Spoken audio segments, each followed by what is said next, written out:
"This is a supermarket, not a dog kennel," the woman shouted, her voice echoing through the store. The elderly veteran stood silent, gripping the leash of his gray service dog tightly in his weathered hand.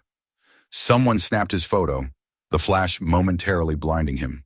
But just hours later, when dozens of military vehicles filled the parking lot, everything changed. If you've ever seen someone disrespect a veteran simply because they needed support, type 1 to stand up for justice. Walter Parker, 76, moved cautiously down the aisles of Miller's Market, his service dog, Shadow, guiding him past displays of canned goods and produce. A former Army sergeant who had served in both Iraq and Afghanistan, Walter now lived alone in a modest home at the edge of town, battling PTSD and mild vision impairment that had worsened with age. Shadow, a professionally trained German shepherd with intelligent eyes and a calm demeanor, wore his service vest proudly. He had been Walter's companion for 5 years now, trained to alert him to oncoming anxiety attacks and help navigate through increasingly blurry surroundings. Today was just another Wednesday, grocery day. Walter needed essentials: bread, coffee, his blood pressure medication, simple errands that became mountains to climb since Eleanor passed 3 years ago. He was examining a can of soup, holding it close to read the sodium content, when a sharp voice cut through his concentration. "Dogs shouldn't be in here. It's unsanitary." Walter turned slowly toward the voice. An older woman with a shopping cart stood glaring at Shadow, her face twisted with indignation. "Ma'am," Walter explained gently, "Shadow is a certified service dog. I have proper documentation." He reached for the ID card hanging alongside his military ID around his neck. The woman's voice rose higher, drawing the attention of nearby shoppers. "I don't care what card you have. Your eyes might be failing, but my ears can still hear those dirty paws on the clean floor." Walter stood straighter, his military bearing returning automatically despite his age. Shadow sensed the tension, pressing closer to Walter's leg, not for his own comfort, but for his master's. A small crowd had gathered now. Some looked uncomfortable, but no one spoke up. A young store employee, his name tag read Ethan, approached hesitantly. "Sir, maybe it would be better if you came back another time," he suggested, not meeting Walter's eyes. "Just to avoid any issues." Walter felt a familiar tightness in his chest, but nodded silently. He had survived warfare. He could survive this indignity. With a quiet command to Shadow, he turned toward the exit, leaving his half-filled basket behind. As he walked away, he heard the unmistakable click and flash of a smartphone camera. Someone was taking his picture, capturing his humiliation for social media entertainment.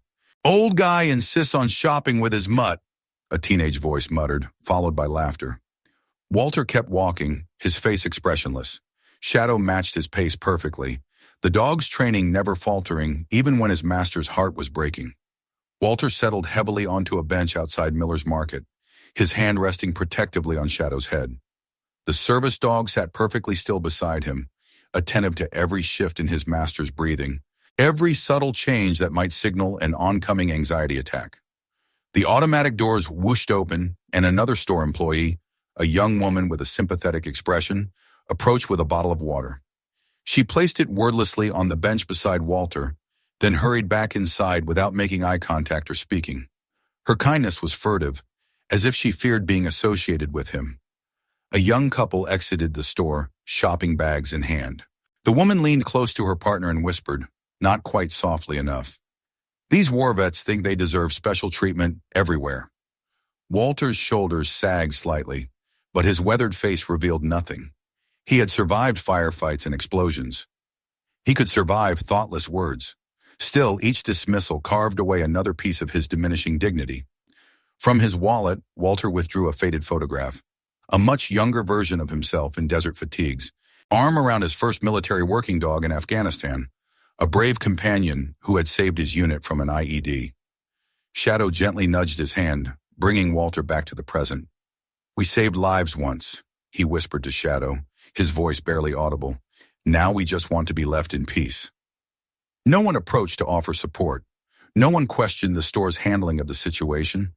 The world moved on around him, shoppers coming and going, cars pulling in and out. while Walter sat invisible despite being in plain sight. But not everyone was oblivious to Walter's plight.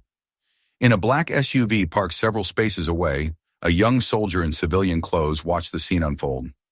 Private James Lewis had been picking up groceries during his weekend leave when he witnessed the confrontation inside. Now he studied Walter more carefully, noticing the military bearing that never quite leaves a career soldier. His eyes narrowed as he spotted the service dog's specialized harness and ID tag. Shadow, Unit K 914. Recognition dawned on Private Lewis's face. His hand trembled slightly as he reached for his phone and dialed a number. "Sir," he said urgently when the call connected. "I'm at Miller's Market on Oak Street. Sergeant Walter Parker is here?" "Yes, that's Sergeant Parker. He's being mistreated because of his service dog." Lewis listened for a moment, his expression hardening. "Yes, sir. I'll stay with him until you arrive." He ended the call and continued his quiet vigil, watching as Walter sat alone, ostracized for needing the very companion that helped him cope with injuries sustained in service to his country. I apologize, dear listeners. My heart aches as I tell this story. How could a man who once shielded his comrades from bullets, who carried wounded soldiers to safety, be treated like an unwelcome nuisance simply because he needs a guide dog? If you find this injustice unbearable, type unfair to stand with forgotten veterans. Just under 2 hours later, the distant rumble of engines broke the afternoon quiet. A convoy of military vehicles, 3 Humvees and 4 olive drab Jeeps, rolled into Miller's Market parking lot, their synchronized arrival drawing attention from everyone in the vicinity. A lieutenant colonel stepped down from the lead vehicle, his uniform crisp and authoritative. Behind him, more than 20 soldiers in full uniform formed a disciplined line. Their faces were solemn, purposeful. Walter remained seated, eyes downcast, unaware of the approaching procession, until Shadow gave a soft, recognizing whine. The dog's ears perked forward, his posture alerting Walter that something significant was happening. The lieutenant colonel approached and stood at attention directly in front of Walter.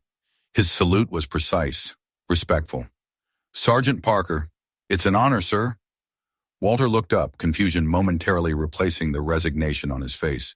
Before he could respond, Private Lewis stepped forward from among the assembled soldiers. "Sergeant Parker saved my father's unit in Fallujah," he announced, his voice carrying across the now silent parking lot. His service dog at the time pulled 3 men from a burning transport after an IED explosion. My father was one of them. By now, a crowd had gathered. The store manager emerged, face pale with realization, words stumbling as he approached. I didn't know. We didn't." The lieutenant colonel turned a steel gaze toward the manager. "It shouldn't matter who he is," he stated firmly. "What should matter is that this man is the reason many of us came home alive.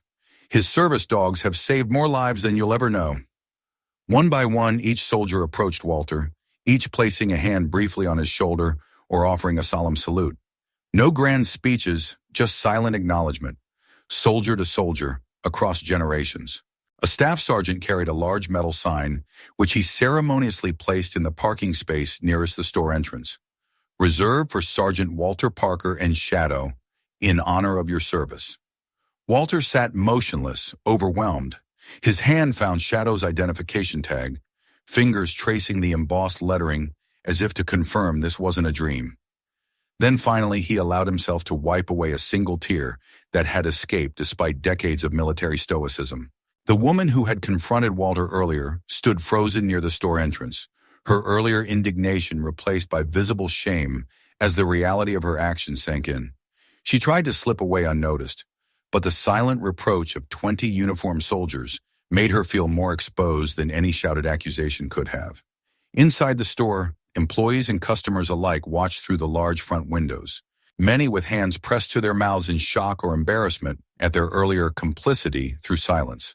The lieutenant colonel knelt down to Shadow's level, examining the service vest with knowing eyes. "K9-14, he noted quietly. "The continuation of the unit you started in Afghanistan. The program that saved hundreds of our brothers and sisters." Walter nodded, finding his voice at last. "Shadow is the 4th in the line. They keep me anchored here, in the present." "And you, Sergeant Parker," the lieutenant colonel responded, "keep us anchored to our humanity, to what service truly means." The following day, Walter returned to Miller's Market with Shadow by his side. This time, a new sign adorned the entrance. Service animals and their veterans are always welcome here. Every employee nodded respectfully as he passed. The manager himself approached, not to confront, but to offer personal assistance with his shopping. Word had spread quickly. The lieutenant colonel had sent an official letter of commendation to the National Veterans Association, detailing the incident and Walter's lifetime of service, both on the battlefield and in establishing the K-9 rescue program that had saved countless military lives.